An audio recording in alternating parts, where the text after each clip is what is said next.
then sometimes I also feel sorry for them as they have been raised in such an environment. And like the foundation of anything plays such a big part in building, so it is hard to change their opinion. Yes. Is there anything we can do to unite such people? And should I pity such people, or is this coming from my ego? No, you should pity them. You should pray for them. Don't argue with them. These Deobandis and Wahhabis and Salafis, don't argue. When we talk these things, we talk of them as an idea. But if there's someone here that is Deobandi or Salafi and they have no problems, they say, okay, I don't believe in this, but I'm going to sit down, I'm going to pray, we're going to make zikr, we're going to eat something. I have no problem with that. We have no problem with that. Just don't call me kafir. If you at least keep it in your heart, you know. Be nice, be human. Just being human and being nice is going to save you in these days. You don't have to be too saintly or anything. Just be nice. A Jew coming here, Christian coming here, unbeliever, atheist coming here, and they're nice, we pray for them, yes? We're not going to hold it against them. That is between him and Allah. So, we don't fight with them. Don't quarrel with them. If quarreling can bring a people to truth,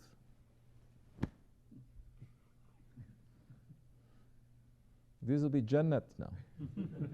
But the Prophet is saying, don't quarrel, don't fight, especially in matters of religion. And someone says, even if you're right, he says, especially if you're right. So this comes under the heading of adab. And adab means understanding psychology. It really does. Adab means intelligence. Adab means, okay, now I should be quiet. But you were laughing 5 minutes ago. No, look, we should be quiet. Adab means now I should be jumping up and down. But you were quiet 5 minutes ago. No, look, this is what's happening because you're keeping track. This is adab. Adab requires intelligence. Adab means that you have to watch carefully, you have to process the things properly, not according to your ego.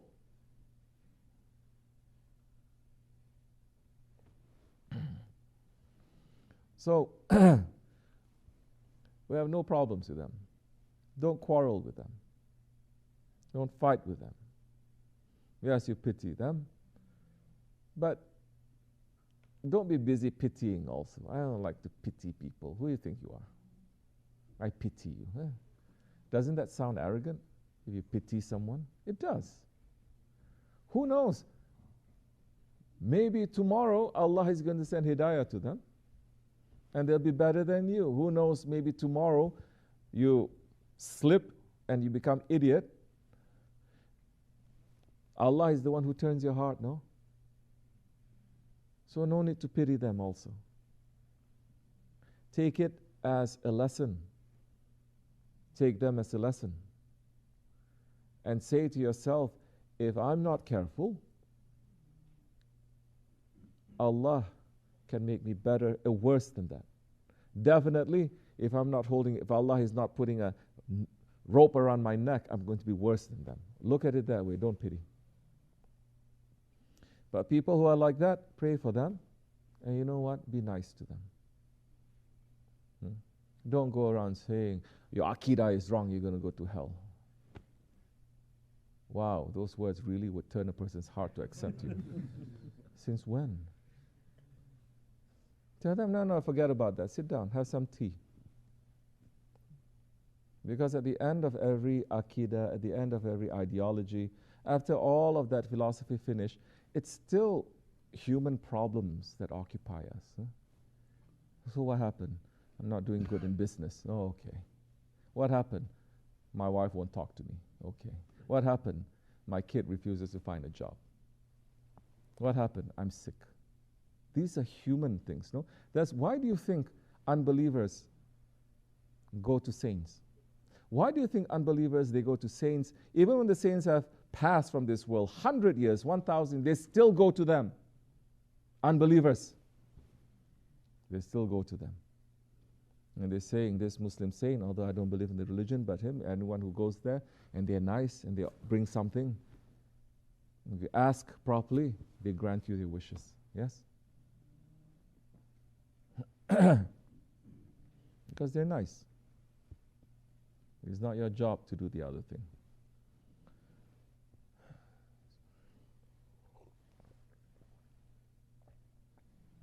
So leave them alone. Be nice to them. Be human. And unless they are aggressive towards you, that time just draw the line. Say that, look, let's not talk about that. You don't cross this line, I don't cross that line. Then we can get along and we're fine. But if they insist on attacking you, that time walk away. Yes, you have to walk away first. Inshallah. One time on 39th Street, I came there a little bit early, setting certain things up. A couple of our guys who also there came early. You remember? Then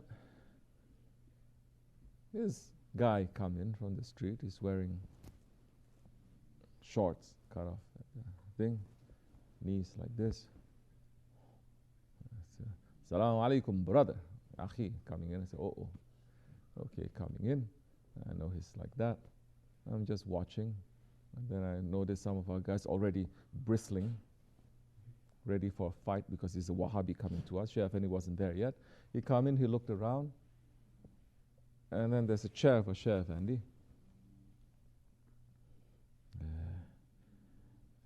And he sat down on the chair. Oh, our brothers got so upset. He said, oh, at first he wasn't brother. It was your mother saying, excuse me, brother, you don't sit down over there. I'm just watching because when unusual things happen, you know the sheikh is arranging it, you know? And there's so many things to understand and to learn from that. Very interesting. So this other guy next to me, he says, Astaghfirullah. He says, brother, don't sit over there. And he was like, why not? This guy came from the streets. He's obviously a Wahhabi. You understand? Now you're going to fight for him for what? For the chair. I understand you love Shaykh Effendi and everything, but there is something there. So he started saying, they started going back and forth. This guy saying, what? I cannot sit. What is it? This is not Islam. You have to sit on the chair. You have to sit. Going on, the fighting back and forth. His mother chiming in. And then he got up and he left. What would I have done? I would have done the soft approach. There's a way to get him to not to sit there. All you have to do is, what's your name, brother? Come, sit over here. Let me give you some tea. Simple, right? If your whole aim is to get him to get off the chair, there are other ways, right? But I didn't. I just watched because I wasn't the head. I wasn't in charge. I didn't want to interfere. After a while, Shaykh Effendi came and he had a big smile in his face, smiling. Sitting down. What's happening? Afghani, what's happening? Oh, Shaykh, he started talking. He looked at me, he smiled, he winked. And then I just put my head down. And I said, oh, this happened, this happened, this happened. And Shaykh Effendi smiled and says, what happened? One Wahhabi coming to the dargah and you make him leave without turning him to become Naqshbandi? Isn't that the whole aim now? Anybody who comes, isn't that the whole aim? So now, you can't say these guys are wrong per se, but it's not smart. Because they're doing according to their knowledge, and it's like, I have to. But there are different ways to do it. There are different ways. And I know it's unusual, and I know it's a test from my shaykh, and I know if unusual test like that comes, the answer is not so simple. So, we learned the hard way. So don't fight with them. Make them to agree with you at some point. It's okay, be nice to them. Allah forgive me, inshallah. Assalamu alaikum.